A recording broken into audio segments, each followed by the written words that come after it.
अस्सलाम वालेकुम my YouTube family, कैसे हैं आप सब। उम्मीद करती हूँ कि आप लोग बिल्कुल ठीक होंगे। मैं भी अल्लाह ताला के फ़ज़ल और करम के साथ बिल्कुल ठीक हूँ। आज का जो मेरा टॉपिक है वो बेहद इम्पोर्टेंट टॉपिक है और आजकल हर एक की ज़रूरत। जो क्लींजिंग मिल्क होता है ना, वो हमारी स्किन के लिए कितना इम्पोर्टेंट होता है और हमें कौन सा क्लिनजिंग मिल्क यूज़ करना चाहिए। हमें अपनी स्किन टाइप के बारे में पता होना चाहिए, हमारी स्किन किस टाइप की है और हमें किस टाइप का क्लिनज़र यूज़ करना चाहिए।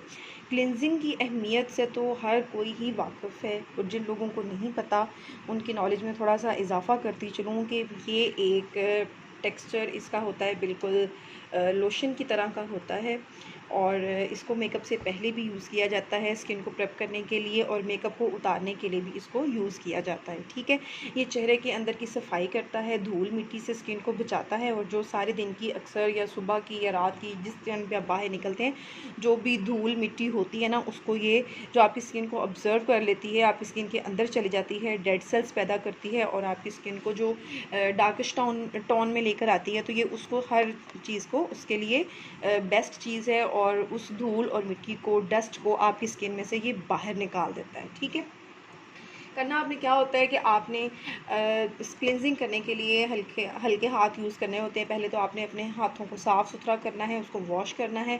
देन उसके बाद आपने हल्के हाथों के साथ अपने स्किन पे इसका मसाज करना है। अब हम बात करते हैं कि बेस्ट क्लिनज़र जो है वो कौन सा होना चाहिए, जो आपकी स्किन के लिए बेस्ट हो, आपकी स्किन को उससे कोई ना कोई फ़ायदा पहुँचे। और आज मैं जो रिव्यू जिसका लेकर आई हूँ वो है सेरावी SA स्मूथिंग क्लिनज़र। ठीक है, ये थोड़ा सा कॉस्टली है, महंगा है, लेकिन कोई मसला नहीं है। जो आपको ठीक लगे आप वो क्लिनज़र यूज़ कर सकते हैं अपनी स्किन के लिए। लेकिन आपको पता होना चाहिए, आप मार्केट में जाते हैं, आप शॉप पे जाते हैं, आप कोई क्लिनज़र अपनी स्किन के लिए लेते हैं, सबसे पहले तो आपको पता होना चाहिए कि आपकी जो स्किन टोन है वो किस टाइप की है, नॉर्मल है, ड्राई है और ऑयली है, किस टाइप की आपकी जो है ना वो स्किन है। उसके बाद आपको ये आना चाहिए कि आपने इसको यूज़ कैसे करना है। जब आप मार्केट में जाते हैं तो आपको ढेरों ढेरों वैराइटीज़ आज तो मिलती हैं। जब आजकल जो आप अपनी मार्केट में देखते हैं और जाते हैं तो आपने सबसे पहले उसकी बैक साइड को देखना होता है, वहाँ पे उसके इंग्रेडिएंट्स लिखे होते हैं। यहाँ पे जो मेरे पास क्लिनज़र है इसके अंदर अब हम देखते हैं कि इसके अंदर जो है हमारे कितने इंग्रेडिएंट्स हैं।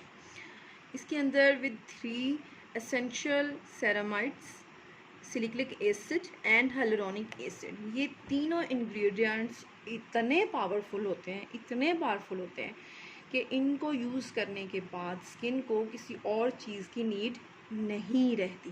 ठीक है, सबसे पहले हम बात करते हैं जो इसके अंदर इंग्रेडिएंट हैं, सेरामाइड्स। ठीक है, सेरामाइड्स एक फैटी एसिड्स होते हैं जो कि स्किन के अंदर का जो ऑयल है उसको निकाल देते हैं और स्किन पे फैट की एक जो लेयर है उसको चढ़ा देते हैं, ताकि आपके अंदर की स्किन में जो पानी है वो आपके अंदर ही रहे और मॉइस्चर रहे आपकी स्किन। ठीक है, मार्केट में जितने भी फेस वॉश हैं और जितने भी आपको क्लिनजिंग मिल्क मिलेंगे या क्लिनजर्स मिलेंगे उनके अंदर सेरामाइड नहीं होता, सिर्फ इसमें सेरामाइड है। ठीक है, और उनके इस्तेमाल से आपका चेहरा जो है ना वो ड्राई हो जाता है। जो मार्केट में हमें आम क्लेंजर मिलते हैं, फेस वॉश मिलते हैं, उनके इस्तेमाल से आपका चेहरा ड्राई हो जाता है, लेकिन इसको इस्तेमाल करने के बाद आपकी स्किन ड्राई नहीं होती, बहुत खूबसूरत एक नरम सा टेक्सचर स्किन में आ जाता है, सॉफ्ट लुक आ जाती है। ठीक है, उसके बाद हम बात करेंगे हेलोरॉनिक एसिड की।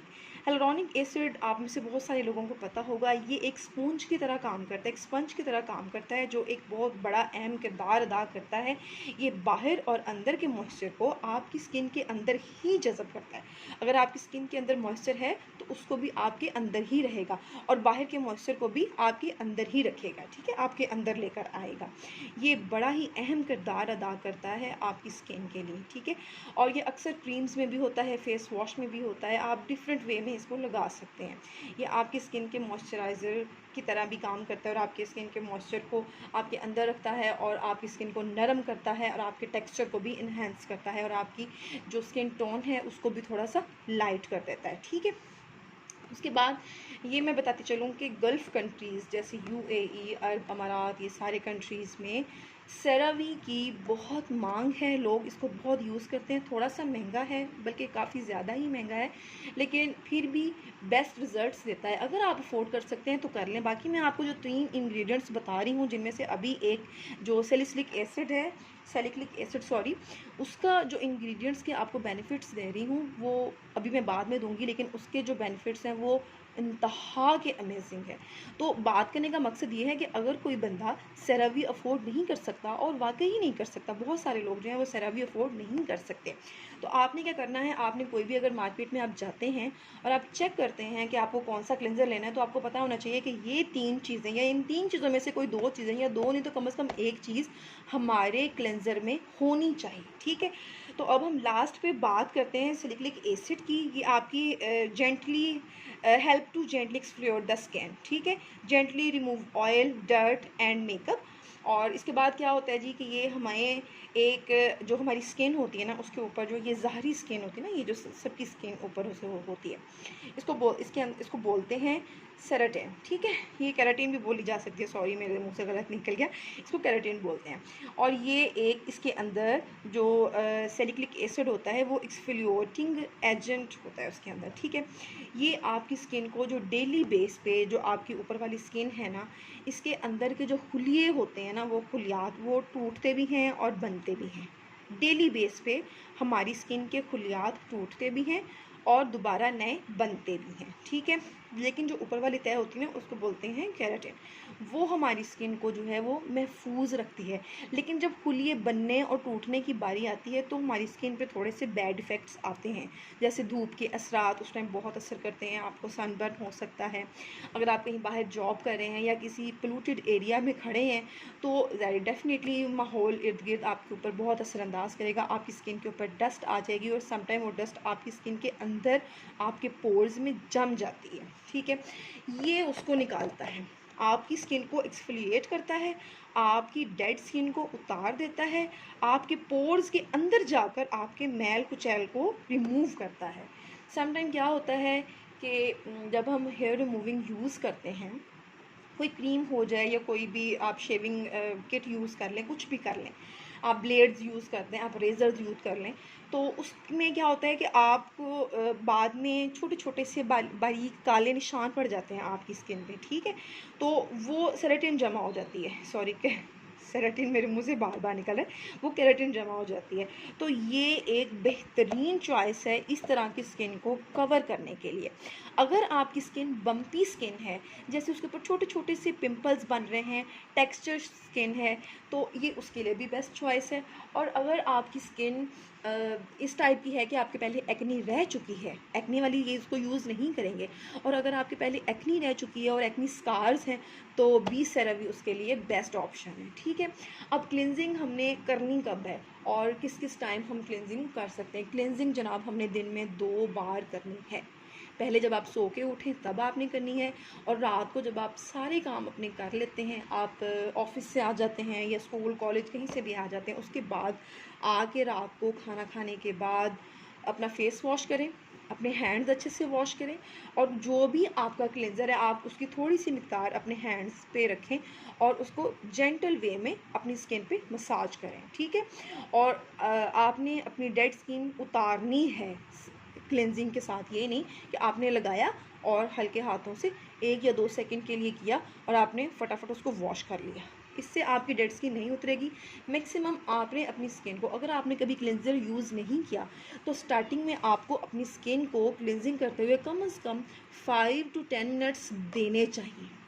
उसके बाद से आहिस्ता आहिस्ता आपको खुद ही फील हो जाएगा कि आपकी स्किन अब बहुत अच्छी होती जा रही है और आपने इसको ज़्यादा टाइम नहीं देना। फिर आप 2 से 3 मिनट या 4 मिनट भी दे सकते हैं। ठीक है, ये जो क्लिनजिंग मिल्क हम यूज़ करते हैं या कोई सा भी क्लिनज़र यूज़ करते हैं, इससे ओपन पोर्स खुल जाते हैं। ठीक है, जब आपने क्लेंजिंग कर लेनी है तो आपने अपने हैंड्स पे कोई भी कॉटन पैड या कुछ भी आपने, लेकिन कुछ नरम, कुछ कॉटन पैड ही आपको सूट करता है या टिश्यू आप ले लें, आपने उससे अपनी स्किन को हल्के हाथों से रिमूव कर देना है। ठीक है, स्किन आपकी उस टाइम सांस ले रही होती है। ठीक है, आप उस टाइम ज़िंदा हो रही होती है, आप अपनी स्किन को उसकी खुराक दे रहे होते हैं। ठीक है, और लेकिन इस दौरान आपके ओपन पोर्स भी खुल जाते हैं। ओपन पोर्स खुल जाते हैं। जब आपके ओपन पोर्स खुलेंगे तो रात में तो अंदेशा नहीं होता कि आपके स्किन के अंदर डस्ट जाए, क्योंकि आप अपने घर पे होते हैं और कवर होते हैं। लेकिन बाहर जब आप जाएं तो क्लिनजिंग करने के बाद, बल्कि आप रात को भी डेफिनेटली इसको यूज़ करें, क्योंकि हमारा जो पाकिस्तान का इन्वायरमेंट है वो थोड़ा सा डस्टी है। तो ज़रूरी नहीं है कि हम दिन में बाहर जा रहे हैं तो ही हमने यूज़ करना है। आप घर पे जब रात को यूज़ करें क्लिनज़र, तो भी उसके बाद आप टोनिंग ज़रूर करें। क्लिनजिंग करने के बाद आपने टोनिंग ज़रूर करनी है। और नेचुरल जो टोनर है वो है रोज़ वाटर। जो हमारा नेचुरल टोनर है वो है रोज़ वाटर। यहाँ पे मैं सईद गनी का यूज़ कर रही हूँ, आप चाहें तो किसी का भी यूज़ कर सकते हैं। मार्केट में ढेरों टोनर जो हैं वो अवेलेबल हैं, लेकिन मैं बेहतरीन रिकमेंड करूँगी कि आप रोज़ वाटर का जो है वो टोनर उसको यूज़ करें। आपने क्या करना है, कॉटन बड्स पे या कॉटन पैड पे आपने इसकी थोड़ी सी मिकदार लेनी है और अपने आँखों और अपने होंठों को के अलावा आपने अपने पूरे फेस के ऊपर उसको अप्लाई कर देना है, ठीक है। और ये था हमारा आज का टॉपिक। उम्मीद करती हूँ कि आपको मेरी वीडियो पसंद आई होगी। और डेफ़िनेटली जाते जाते जो आपसे मैं रिक्वेस्ट करती होती हूँ कि अगर आप मेरे चैनल पर न्यू हैं तो उसको लाइक और सब्सक्राइब ज़रूर कीजिए, और बेल आइकन को प्रेस ज़रूर कीजिए, ताकि आपको हर आने वाला नया व्लॉग और वीडियो ज़रूर मिल सके। और आपके प्यारे से कमेंट का मुझे हमेशा वेट रहता है। उम्मीद है कि आपको मेरी वीडियो पसंद आई होगी। Thanks for watching. अल्लाह हाफ़िज़।